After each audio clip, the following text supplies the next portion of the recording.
Welcome to the Cooper Gallery Barnsley and the Cooper Prize 2023, presented by the Cooper Trustees. My name's Alison Cooper and I'm the Exhibitions Officer for Barnsley Museums. In the next 30 minutes you're going to see the wealth and creativity from artists across the region of South Yorkshire.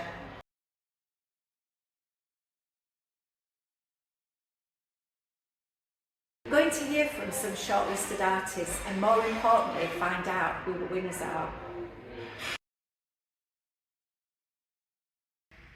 The Fox family, who were local brewers, donated paintings as well as funding the construction of an additional wing to the original building, now known as the Fox Wing, and a fitting title for the Under-16s award, the Fox Gift.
The judges were blown away by all the entries this year and had a hard time coming up with their final selections, but here we have this year's winners. Commended: Chloe Ann England, The Cycle of Art. Highly commended: Jeanne Smith, Deep in My Thoughts. And the winner of the Fox Gift is Charlotte Torrington with Timeless.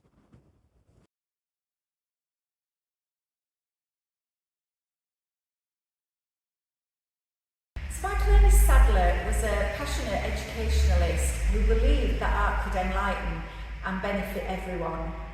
The motivations for his collection were numerous and included his love of art, his wish to support living artists and his desire to make art accessible to those around him. He would purchase artworks from unknown and emerging artists in order to help support them. The Sadler Award is named in his honour.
Commended: Richard Cockerell, Sleeping Beauty.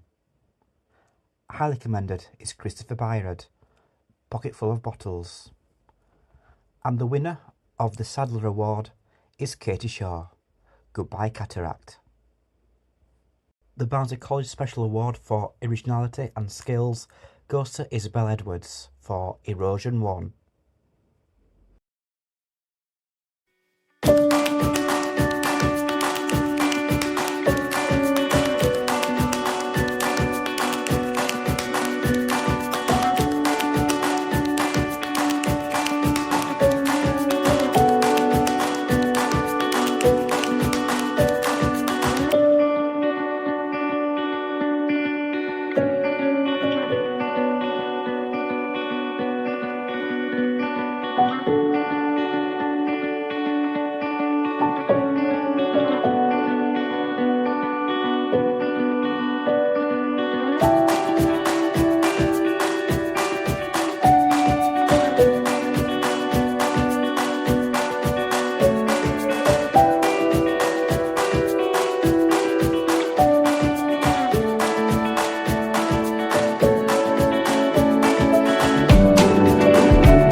Hi, my name's Deborah Ruddy. I attended Penistone Grammar School.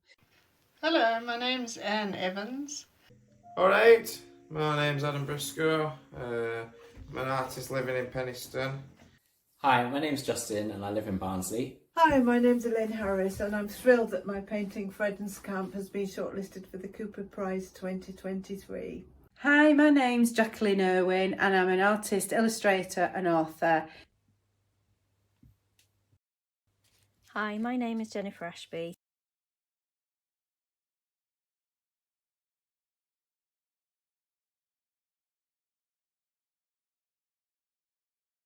visit the Cooper Prize exhibition page on our website to watch artist videos.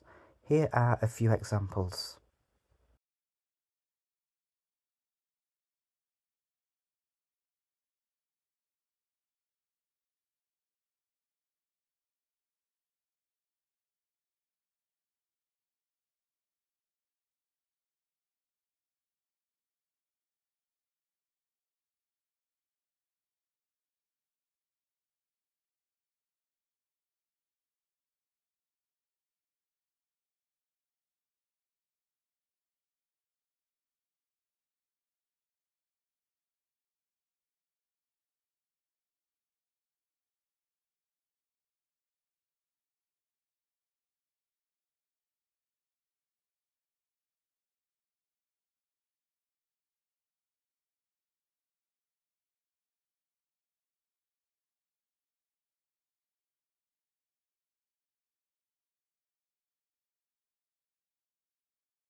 Forgotten Memories is a piece of work that came into being when I found an old diary of mine from 1984, and I discovered that it was full of things that I'd completely forgotten.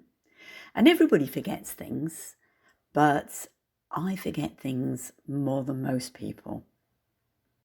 I have a condition called aphantasia, which basically means that I don't see pictures in my head. I don't have a mind's eye, if you like. And because I can't rerun things that happen to me as images in my head or as little bits of video, like a lot of people can, I tend to forget things. And it's a really common symptom of people with aphantasia that they really lose their personal history, their backstory, because it just slips away. I wanted to find a way to get across the fact that there was all this information that made up my past, and not just my past from 1984, but my entire past that is kind of disappeared for me. And so I wanted to get across the inaccessibility of my own personal history. So I took instances from the diary and hand-stitched them onto squares of layered up, very, very fine organzas, and then rolled them up so that the effect was that you could tell that there was text there, but you couldn't really read it. And I wanted that to express really the way I feel about my own history. I know it happened, but it's not really accessible for me. On the 12th of November 2023, I'll be 88 years old. This is the first time that I've entered on an artwork into a competition. On holiday to Ireland, whilst on Valentia Island, Irene was driving down this valley road. On a turn into a level point, I saw an old derelict house with no roof on it. In Ireland, I've seen many of these old houses without roofs. This is because without roof there is no government taxes, etc. to pay. As soon as I saw this building, I just knew that it struck a chord with me, and I knew that I was going to have to paint it. There was no doubt about that. So unusually for me, I usually start painting at the top, but in this case I started at the bottom doing the wall first, and then the surprisingly green vegetation and then the house came next, and it kept calling me back to do it, and because it didn't seem to be quite complete, and then suddenly it was finished. And then I came to the curving roads going up the hill and the little white houses on the top, and the painting seemed to take hold, and without hardly any mistakes, only small mistakes. My hand seemed to glide right the way to the top, and then it was finished. So I thought, well, I'll leave it alone for a couple of days. Now, when I went back a couple of days, I was really pleased at the results I saw. From the Youth with Love is a new painting of mine, which comes from a series I've created titled Cut Before It's Grown. It's a self-reflective series. It explores my mental health, my lived experiences, journeys into unconventional adolescence, and the aim is for me to make sense of my own experiences, dealing with grief, coming from a working class background, the impacts of being reckless as a youth, the grief of losing my sibling, and trauma in my life have put me in a natural state of evaluation, and I'm using the creative arts to access those core memories, feelings and experiences. So these experiences and feelings that I'm trying to discuss are my own insecurities of social class, the consequences of reckless behaviour,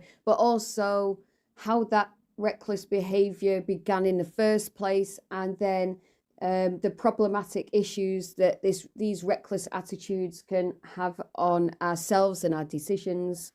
I've tried to update the 19th century French Art Deco, Art Nouveau, overpopulated imagery, and I've taken them through the life journey of a working class female in the 22nd century.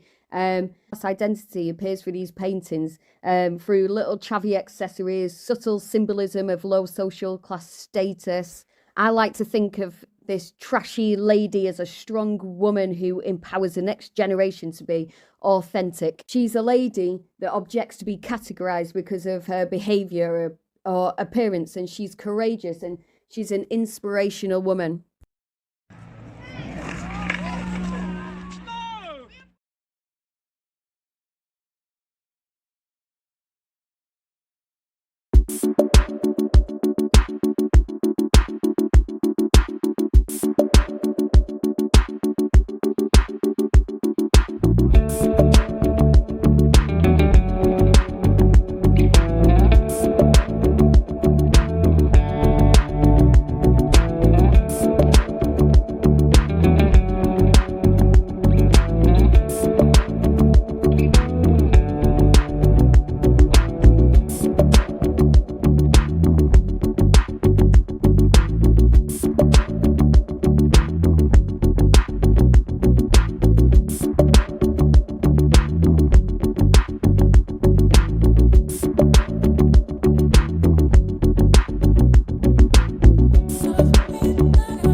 And the final award of the night, the one you've all been waiting for, is the overall Cooper Prize.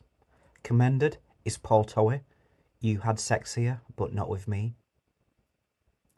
Highly commended is Lucy Dewsnap, and we're now going to hear from her. Why a pigeon? As an ecological artist, many of my concerns revolve around the natural world. Every animal, plant, and organism plays an integral part to my, and cumulatively, our livelihood. Pigeons have long been described as vermin in my lifetime, rats with wings. I grew angry as a child, watching people scare them on purpose. I wondered what it was that made these birds so bad. Why would we turn our backs on a messenger bird? I looked deeper, and I found nothing. No reason for me to dislike them. I found the mannerisms joyful to watch, whether it be feral birds in the town centre, wood pigeons in my garden, or rock doves upon Ilkley Moor. From racers to rollers, messengers to fantails, each bird was an individual with a differing iridescent glow. A product of human intervention, yet rejected by many. I too have been a messenger pigeon. I too have been a product of a man playing God. So there are many reasons to paint a pigeon in my eyes. This little bird is much greater than I. And the winner of the Cooper Prize 2023 is Sam Sherborne, Staying Alive.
Thank you to all the artists who have taken part in the Cooper Prize 2023 and everyone who's been involved. If you head to the Cooper Gallery website, you can make your own choice. Just click on the link to the People's Choice and vote away.